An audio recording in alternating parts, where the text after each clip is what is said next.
Porte 13 en vivo, hablemos a las 12, siempre política y actualidad. Le pregunté a nuestra entrevistada de hoy cómo la presentaba y me dijo historiadora. Es que es bien modesta porque es doctora en historia. Jimena Vial Lecaros. Jimena, muchas gracias por la gentileza de estar acá. Muchas gracias, Iván, por esta oportunidad. Muy contenta de estar acá. Jimena Vial no solo es doctora en historia, es influencer también, podríamos decir. Tiene una cuenta que se llama Historiadicta. @historiadicta, así que hay que seguirla porque habla no solo de historia, sino de todas las cosas que te interesan en la práctica. Y técnicamente este libro no es un libro de historia propiamente tal. Este es el volumen que se llama 4 crímenes de mujeres que estremecieron Chile. Es el libro de Jimena Vial Lecaros. Y ahí dice abajo, Historiadicta, por editorial Aguilar. A ver, partamos por esto. ¿Cómo nace esta historia? ¿Por qué centrarse en estos cuatro crímenes que son todos de mujeres, por cierto? Elegí estos 4 crímenes para poder hacer una línea de tiempo a lo largo de la historia chilena. Entonces parto en el siglo XIX con el crimen, que es el primer capítulo de Carmen del Pino. Que es la primera mujer fusilada en Chile, ¿no? Es la segunda mujer fusilada en Chile. La primera no hay mucha información. Ya. Y de ella hay un juicio transcrito, entonces, y como históricamente era más fácil de acceder. Ya. Y luego me voy al principios del siglo XX con Rebeca Larraín, 1934. Ahí hay una nueva constitución. Después salto a 1985 con el caso de Alice Meyer y termino con el caso de Fernanda Maciel el 2018. Entonces hago un recorrido a través de estos crímenes de la historia chilena. Intento sacar una fotografía de la historia en el momento del crimen, claro, tanto política como social. Es muy interesante, a través de 3 siglos en la práctica. Impresionante. Partamos por el primero, para que vayamos configurando. Es fusilada porque la condenan, porque ella mató a su marido. Exacto. El marido la golpea. El marido era muy abusivo con ella. De hecho, en el juicio, en la transcripción del juicio, se muestra que las humillaciones del esposo eran bien públicas, y eso también habla de un Chile muy distinto al de hoy, donde la violencia de género hoy existe, pero tiende a ser más en el espacio privado, porque hoy día está socialmente más sancionada. Digamos. Está socialmente sancionada y legalmente sancionada. En esa época todavía no estaba legalmente sancionada golpear a la esposa. Ya era como... Era casi como un derecho del marido. Sí, porque las mujeres en esa época no tenían tutorías legales en términos... No tenían propiedad legal, o sea, no podían ser dueñas de su patrimonio, no podían firmar. No podían votar. No podían votar. Entonces o sea, pasaban... literalmente seres humanos de segunda categoría. Claro. Es bien impresionante. Sí. Y no pasaban, hace tantos años. No. Y pasaban del padre al esposo. Y de hecho el padre de Carmen del Pino la casa con este señor, que es casi 20 años más grande que ella. Ella tiene 15 años. Ella tiene 15. Que eso era más o menos usual en esa época, casarse a los 15, pero el señor, el marido, era muy mayor. Mucho mayor que ella. Entonces, bueno... Para esa época era un señor casi veterano ya, o sea... Sí, a esa época sí. Para esa época un señor muy mayor. Sí, la esperanza de vida en esa época es mucho menor a la de hoy y... No, ese hombre ya había vivido 3 vidas. Claro. Y claro, ella ya ahí en la historia, no quiero contar la historia, pero pasan una serie de circunstancias donde ella finalmente decide acabar con su vida. Y es simbólico, entonces, ya lo has descrito, el estatus que tiene la mujer en la sociedad y también la protección legal y el contexto político. Exacto. Digamos, el caso de ella refleja como todas estas áreas de la sociedad y también cosas más de corte social. Por ejemplo, ella vive en una zona rural, por lo tanto su acceso a la urbe, o sea, no hay electricidad, por lo tanto eso también hace una escena muy propia del Chile de esa época que ya olvidamos. ¿Rural pero de clase alta en ese caso? Yo podríamos decir que ella es como de la sociedad rural de una clase media incipiente. Ellos son dueños como de una parcela, no de un fondo. Ya, que hace una diferencia, particularmente en esa época. Pero ella sorprendentemente sabe leer y escribir, que para la época es bastante sorprendente, porque las tasas de analfabetismo en Chile en esa época son muy altas. No es lo mismo que escolaridad completa, pero sí por lo menos sabe leer y escribir. No, escolaridad completa por supuesto que no tenía, pero sabía leer y escribir. Sí, impresionante. Es impresionante, otro mundo. Es otro mundo. Y es fines del siglo XIX, ¿no? Mitad del siglo XIX. 1852. Por ahí. Sí. Ya. Época portaliana. Es interesante porque ahí hay un caso, una época y también un tipo social, porque el siguiente es de la clase alta, sí, derechamente. Derechamente de la clase alta. Cuenta un poco eso. Y no solo de la clase alta, digamos, como con poder adquisitivo, como podríamos hablar de una burguesía, sino que Rebeca Larraín pertenece a la aristocracia chilena. Exacto. Y eso contempla muchos tipos de poderes, no solo poder económico, que ciertamente lo tiene, sino que también poder social. Claro, poder simbólico. Poder simbólico. Claro. Ella viene de una familia que tiene poder en Chile desde la colonia. Entonces eso la hace especialmente desafortunada en un aspecto, porque ella muere asesinada por su esposo, pero afortunada en otro porque su madre puede buscar justicia para ella. Esa es otra diferencia. En el primer caso, el de Carmen del Pino, ella es fusilada. Porque ella cometió el crimen. Exacto. En el fondo. A todo esto va contando la historia. Exacto. Es como lo que se dice como el género true crime, al que tú mismo haces alusión en la introducción. Exacto. Yo describo el crimen en sí como una literatura más dramática, como si uno estuviera leyendo una novela. Exacto. Las partes históricas las dejo con menos maquillaje, obviamente. Claro. Ahora, en el primer caso, Carmen del Pino, entonces esta mujer fusilada, y Rebeca Larraín es la víctima. Rebeca Larraín es literalmente un femicidio, es lo que ahora conocemos como un femicidio. Es lo que hoy conocemos como un femicidio, en esa época se conocía como un parricidio, que es matar a un familiar, en el fondo. El esposo le pega un disparo por la espalda y él testifica y se va con esto, digamos, a la tumba de que fue un accidente, que él iba a acariciar la espalda y se le disparó. ¿Nunca confiesa? No, nunca confiesa. No. Claro, inventa que estaba cargando o limpiando la pistola. Limpiando la pistola, que la va a acariciar porque es un disparo definido. No sirve ese cuento de que estaba limpiando la pistola y se disparó, porque es un disparo con puntería en el fondo. Pero dice que fue porque él fue a acariciarla con la pistola en la mano. Y todo eso está en el proceso. Todo eso está en el proceso. Todo se puede ver en las páginas de la historia, por decirlo así, ¿no? Y también en el libro que escribe la madre de la víctima, que es Inés Echeverría, que es, bueno, una de las primeras feministas más reconocidas, que es un personaje bien especial. Ella escribe con un seudónimo que se llama Iris en la época, porque es de la alta sociedad y las mujeres en esa época no estaban escribiendo déjenme votar, básicamente. Bueno, era súper típico de esa época el seudónimo de las mujeres. Elisa Serrana, en fin, otra. Pero el primer libro que escribe sin seudónimo se llama Por él, y es el libro en donde ella busca justicia para su hija. Donde describe el crimen. Y bueno, ahí ella llega al presidente de la República, que en esa época es Arturo Alessandri, y llega a él porque son amigos. Y ahí obviamente eso habla de otro Chile. Exactamente. Es otro Chile y también otro modelo social de la víctima en este caso. Exacto, por supuesto. Tiene acceso al presidente de la República. Hoy día eso sería más difícil, no imposible. Chile ha cambiado, pero no tanto. O sea, tenés que hacerlo por otros métodos, probablemente por la presión de los medios. Exacto. En ese caso es porque eran amigos. Y logra justicia para su hija, porque en general en esa época estos tipos de crímenes se indultan por el presidente. Y Alessandri, inesperadamente para la aristocracia en esa época, no indulta a Roberto Barceló. Inesperadamente porque Roberto Barceló y Alessandri comparten la misma categoría social y por lo tanto se esperaba que él fuera, que Alessandri tuviera como conmiseración, casi conmiseración de clase, por decirlo así. Sí, conmiseración de clase podría ser una buena frase. De género también, o sea, eran dos hombres.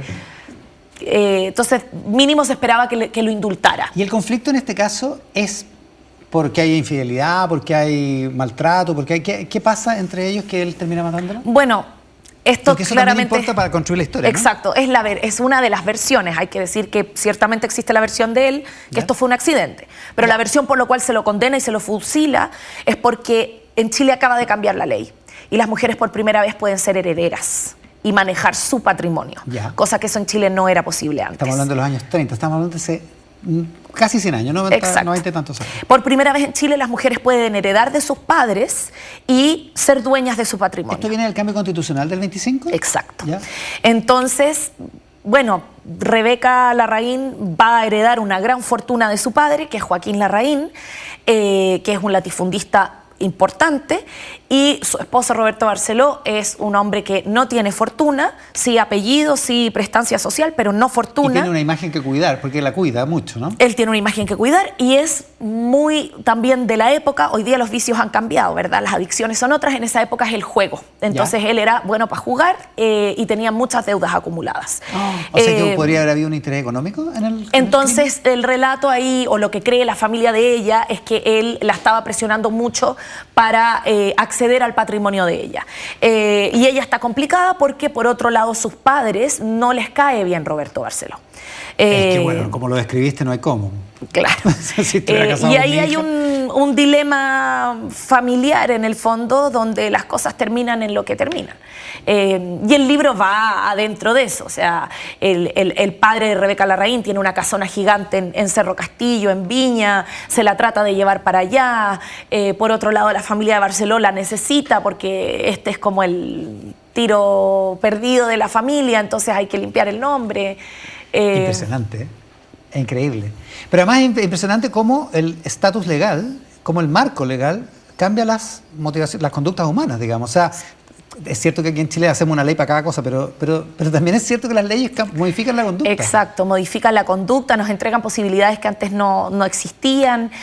Bueno, y también hay cosas que permanecen. No sé, yo cuando estaba escribiendo esa historia, mi papá me preguntaba, ¿de qué estás escribiendo? ¿Qué caso estás viendo ahora? Y yo le digo, no, mira, este caso, y le menciono el nombre de Roberto Barceló, y me dice, mira, qué divertido, ese apellido no es tan común, o no lo había escuchado tanto. Yo tuve un tío que se llamaba Joaquín Barceló. Y yo le digo, qué divertido, el hijo de Roberto Barceló se llama Joaquín. Y nos quedamos como en silencio un rato y fue como, ¿será el mismo? ¿Y era? Y era el mismo. O sea, pariente. Era un pariente, claro. Él estaba casado con una pariente político. Pero mi papá... Es largo el tiro, pero es pariente tuyo, ¿no? Sí, por supuesto. No me caes conocer los parientes ahora. Sí, era pariente. Y mi papá lo recordaba como con harto cariño, era como un intelectual, no sé, pero no se hablaba de esto en la familia. Entonces estas son cosas que también que persisten, digamos, temas tabús, historias que quedan un poco cortadas y en realidad... Y de lo que no se habla se puede repetir. Por supuesto. Esa es la gracia del libro, entre otras cosas. Tú eres muy joven, estaba mirando a ver si está tu año de nacimiento, no está. Pero, el 89 nací yo. O sea, es que eso estaba pensando, que cuando pasó lo de Alice Meyer, cosa que fue un impacto en esa época, yo soy mucho más viejo que tú, pero entonces por eso me acuerdo perfectamente del caso de Alice Meyer, que es el tercero de estos cuatro.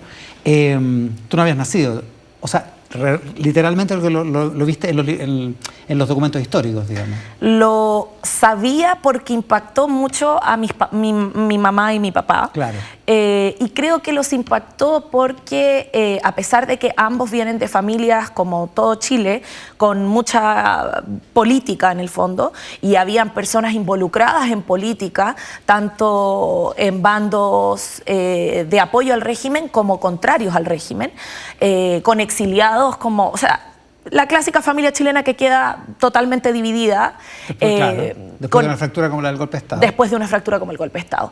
Y yo creo que mis padres un poco en los 80, con esta idea clave del régimen que fue despolitizar a la juventud, entonces bien desensibilizados del tema, recuerdan... Papás estado en sus 20 años más o menos. En sus 20 años. Claro. Recuerdan este caso como una ventanita que se les abrió de decir, bueno, no sé si puedo seguir ignorando esto, porque ya no es un relato donde yo pueda decir, uy, este desaparecido era un terrorista, esto que pasó aquí en realidad... Algo habrá hecho. Algo habrá hecho. Claro, esa típica respuesta de esa época. Sí, exacto.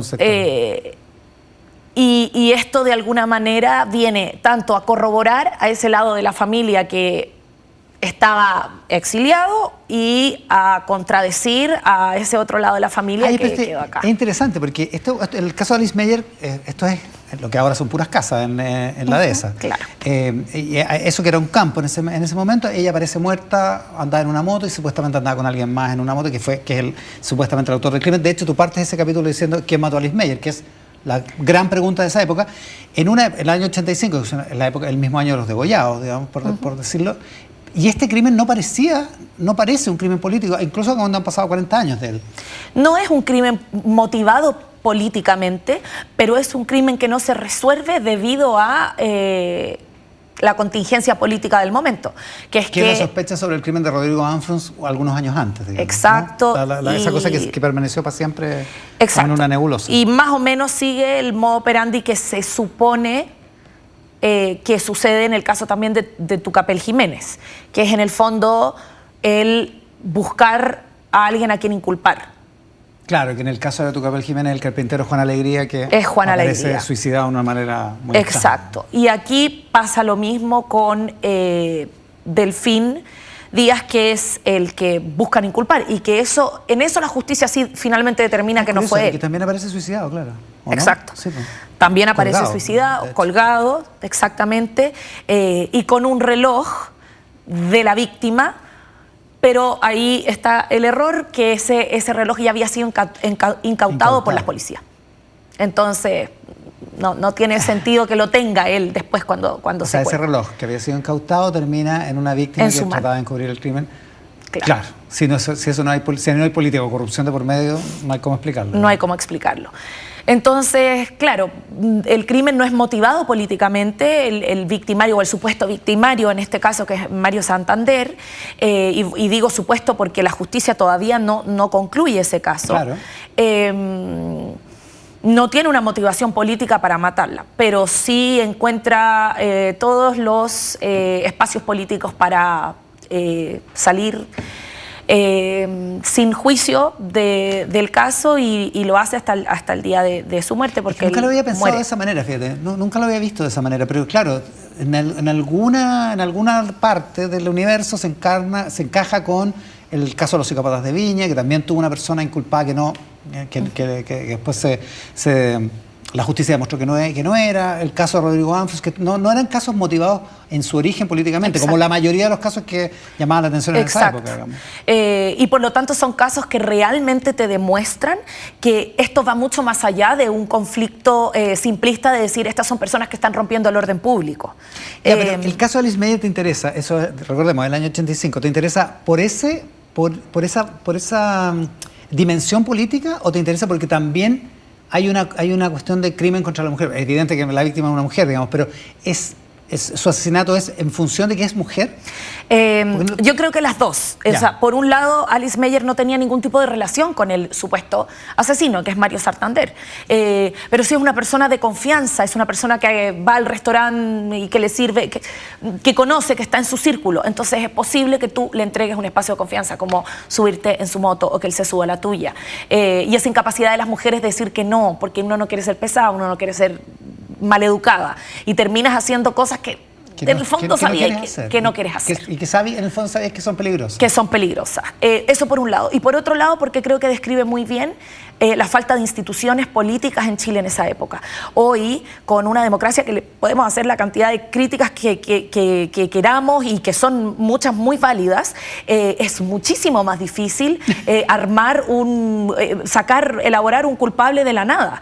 Porque hay fiscales, porque hay jueces y porque hay un sistema que está hecho para que eso no se pueda hacer. Y en esa época entre los poderes del Estado, la independencia de los poderes del Estado. Exacto. Y en esa época eso no existe. Entonces es reveladora del estado de nuestras instituciones. Claro, el estado de las cosas en el 85. Impresionante. Tenemos que hacer un corte. Está entretenida la conversación, por lo menos para mí. Así que ya, pero espero que también para ustedes. Estamos conversando con Jimena Vial Lecaros, autora de 4 crímenes de mujeres que estremecieron a Chile, el volumen que nos ocupa en esta edición de Hablemos a las 12. Seguimos conversando con Jimena a la vuelta de la pausa por T3 en vivo.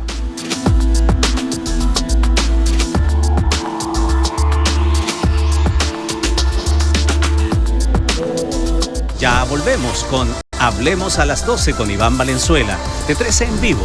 Noticias siempre. Envíos gratis en miles de productos con Mercado Libre. Compras hoy y recibes mañana. El envío más rápido de Chile.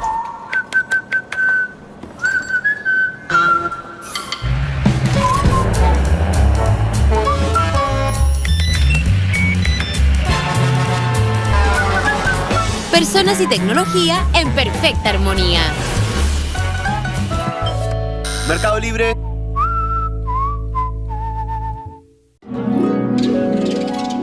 ¡Levántese, Sonia! ¡Ya es hora! Después de un gran sueño. Tu día comienza mejor con nuestra compañía. Somos Tu Día, un gran equipo a tu disposición. Para que te informes, te diviertas y aprendamos juntos a hacer nuevas cosas. Tu Día. Juntos comienza mejor. Tu Día 2025, lunes a viernes, 8 a.m. por el 13. Todas nuestras plataformas y en tus mejores sueños. Agosto en 13 Rec viene recargado de sorpresas. El esperado estreno de Avivando la Nueva Ola, la primera serie documental que recorre los orígenes, el auge y el impacto de la nueva ola chilena. Y en agosto también tenemos un nuevo ciclo de biografías que presenta a grandes figuras del espectáculo a través del asombroso archivo de Canal 13. Solo en 13 Rec, el ayer y el hoy juntos. Descarga 13 Go, suscríbete y disfruta desde antes de cada capítulo estreno de Mundos Opuestos. Con adelantos exclusivos, La Señal Fanáticos, todos los capítulos completos y contenidos solo para ti. Disfruta 7 días de prueba totalmente gratis. Luego, por solo 2.990 pesos al mes, sigue disfrutando de los capítulos estreno, La Señal Fanáticos y el mejor contenido de Mundos Opuestos. Que no te lo cuenten. Escanea el QR en pantalla y súmate a 13 Go. Ya, Michelle, cuéntanos, ¿cómo va a estar el tiempo? Ya, yo les recomiendo que se abriguen porque va a estar frío, va a estar más fresco y... ¡Santi! ¡Si llegó el furgón! Mamá, ¿por la casa de Anto, porfa? Santi, hijo, baja, por favor. Mamá, llegó el furgón. Gimnasia. Ay, qué bueno, llevaste todas tus cosas. Toma tu lonchera. El purerón, espérate. Que Michelle dijo que iba a ser frío hoy día. Los amo. Chao, mamá. Los adoro, los adoro. Mamá, espera. ¿Qué pasó, mi amor? Se me quedó la pelota. La pelota. Apúrate, amor. Ya. Eso. Te amo, te adoro. Ya. Te ves muy lindo. Gracias. Chao, amor. Besito. Uy, está como para una sopaipilla, ¿eh? Ay, qué rico, me dio hambre como para Hiciste clic, compraste y no es lo que esperabas. Te devolvemos tu dinero. Y es mucho más fácil devolver sin ninguna preocupación.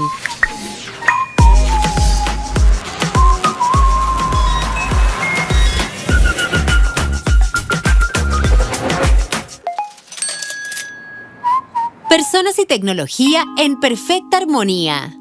Mercado Libre. Sigue con Hablemos a las 12 con Iván Valenzuela. De 13 en vivo. Noticias siempre.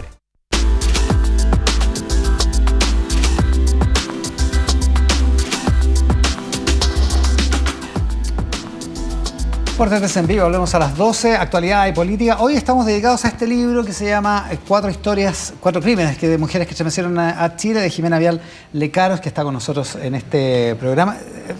Describimos en el primer bloque los 3 primeros y el último es probablemente el más conocido para todos porque es contemporáneo, es del 2018. Sí, 2018. El crimen de Fernanda Maciel, que tuvo una enorme cobertura en la televisión y en la prensa, digamos. Sí. Bueno, ese lo elegí porque, a diferencia de Alice Meyer y Rebeca Larraín, Fernanda Maciel no proviene de ningún tipo de grupo privilegiado. Obviamente Alice Meyer no es de la aristocracia, pero su familia tiene poder adquisitivo. No así Fernanda Maciel. Y eso se nota en su caso. Y se nota porque ella está enterrada al frente de su casa y no la encuentran. Y pasa 1 año y medio para que la encuentren. Y su madre dice una y otra vez que no se puede haber ido tan lejos, pero nadie le cree. Y ahí el algo habrá hecho es demasiado evidente en el caso de Fernanda. Culpar a la víctima. Culpar a la víctima. Y porque ella es como el mejor ejemplo de que no existe la víctima perfecta, pero que de alguna manera como sociedad buscamos a la víctima perfecta. ¿En qué sentido? Cuando una mujer es agredida, cuando una mujer muere por un femicidio, lo que todos cruzamos los dedos es que por favor se haya portado bien antes. Porque así la justicia llega rápido. Que no haya estado tomando, que no haya estado fumando, que no haya estado sola en la calle. Que no haya estado vestido de determinada manera. Que no haya estado vestida de determinada manera. Y un poco yo analizo en el libro que así nos crían y también criamos. Yo ahora soy mamá de una niñita chiquitita y aquí viene otra en camino. Y claro, me gustaría decirles, hagan lo que quieran, si ese es su derecho. Pero en realidad la pulsión es, no, ten cuidado, no salgas vestida así. Es como el consejo primario que nos dan y que, por supuesto, viene anclado en el machismo, pero también viene anclado en una preocupación, que es, yo te puedo dar todas estas herramientas, por favor, cúmplelas. Y si ya te pasa algo, es realmente mala suerte. Porque seguiste todo el manual. Todo el manual. Y el manual implica cuidarse, protegerse de determinados ambientes, conductas, etc. Exacto. Ahora, Fernanda... Cosa que a los hombres no les pasa. Claro, y menos. ¿Ya? Se les exige menos ser una víctima perfecta. Y en el caso de Fernanda, bueno, tampoco fue tan terrible. O sea, ella es asesinada por su amigo, quien es su vecino y quien ha sido su vecino toda la vida. Entonces tampoco es que se fue ahí a compartir con un extraño. Claro. Es una persona de confianza. Pero está embarazada, es joven y estaba con el vecino, no con su pareja, que es el padre de su hijo. Claro, esa es la configuración de la vida disoluta, por decirlo así. Exacto. Una vida como mal portada. Exacto, pero nada, estaba con su amigo conversando. Tampoco era para tanto. No, es como si yo ahora no pudiera conversar con ningún hombre que no fuera el padre de mi hija. Es imposible, básicamente. Y bueno, ya estaba fumando. Y eso entonces abre toda una red de especulación con el narcotráfico que no existe, que no existía. En el caso de ella no existía. ¿Estaba fumando cigarro? Estaba fumando, no, marihuana. Ya. Sí. Ya, pues esa es la vinculación con el narcotráfico. Esa es la vinculación con el narcotráfico. Creo que hoy día muy pocas personas, siendo realistas, no han nunca probado la marihuana. No creo que sea conducente a que te asesinen tampoco. No, claro que no. Por supuesto que no. Por supuesto que no. Pero claro, no es un sitio particularmente criminal estar ahí, a pesar de que, bueno, es una sustancia ilegal, etcétera, pero... Es que esto es muy interesante porque ¿cuántas horas de televisión vimos en el caso de Fernanda Maciel? Y lo que tú estás haciendo es decodificar cómo esas horas de televisión, de prensa, de cobertura, construyen un relato, construyen una realidad social, digamos. Una realidad social. Eso es lo que hay en tu libro. Que hablas de la antesala al estallido social. Eso es como un momento histórico que es difícil de elucubrar ahora porque es todavía muy reciente, pero algo se ve. A ver, ¿cómo lo vinculas? Hay mucha tensión. La ola feminista está empezando con mucha fuerza. Claro, el 2018. El 2018. Claro. Entonces hay un diálogo sordo entre mujeres que están realmente ya, podríamos decir, muy desesperadas después de muchas décadas. Hastiadas. Y una institucionalidad justo antes del estallido social que pareciera estar un poco como desensibilizada, como eso de cuando sucede el 19 de octubre y hay algunos personajes políticos que no lo vieron venir. Entonces el caso de Fernanda muestra un poco eso. Yeah. Es como las instituciones están dormidas, pero la población está indignada. Y su historia muestra un poco eso. Ya claro, como... la mejor solución es que despierten las instituciones, digamos. Claro. Y también el resquiebre ya profundo de como los vínculos sociales, el tejido social. Este era el vecino. Entonces, realmente te muestra un Chile muy actual. A diferencia de Rebeca Larraín, a diferencia de Alice Meyer, que son otras de las víctimas en este libro, Fernanda Maciel no tiene privilegios sociales. No. ¿Hay justicia de clase también en esta investigación? Esta investigación, efectivamente, hay perspectiva de género, porque a pesar de que los medios, la prensa, todo lo que no sugiere que exista eso, la Fiscalía lo logra, porque encuentra justicia para ella. Yeah. Y Sergio Rojas, que es... Felipe Rojas. Bueno, Rojas, yeah. Que es su asesino, está convicto. Yeah. Y eso es porque la Fiscalía logra una perspectiva de género y podríamos decir de la mano viene la justicia de clase. Pero esa justicia y esa perspectiva no se ve en la sociedad, que somos nosotros, digamos, en cómo nosotros percibimos ese suceso. Pero igual habla de un avance, o sea, hay personas, hay individuos, tal vez no toda la sociedad, tal vez no todas las instituciones, que sí están incorporando avances en la manera en que hacen su trabajo. Felipe Rojas. Felipe Rojas. Oye, lo último, nos quedan pocos segundos. ¿Es un libro, en el sentido estricto o de la ortodoxia de la palabra, un libro feminista? Sí, por supuesto que sí. Jimena, muchas gracias por estar con nosotros. Gracias. Jimena Vial de Caros es doctora en historia y ha escrito, además es divulgadora, ¿cómo se llama? Historia Adicta, @Historia Adicta, la pueden seguir. Y ha escrito este libro, el volumen que se llama 4 crímenes de mujeres que estremecieron a Chile y que nos ha ocupado en esta edición de Hablemos a las 12. Siguen las noticias siempre en T13 en vivo después de esta pausa. Muchas gracias por estar ahí.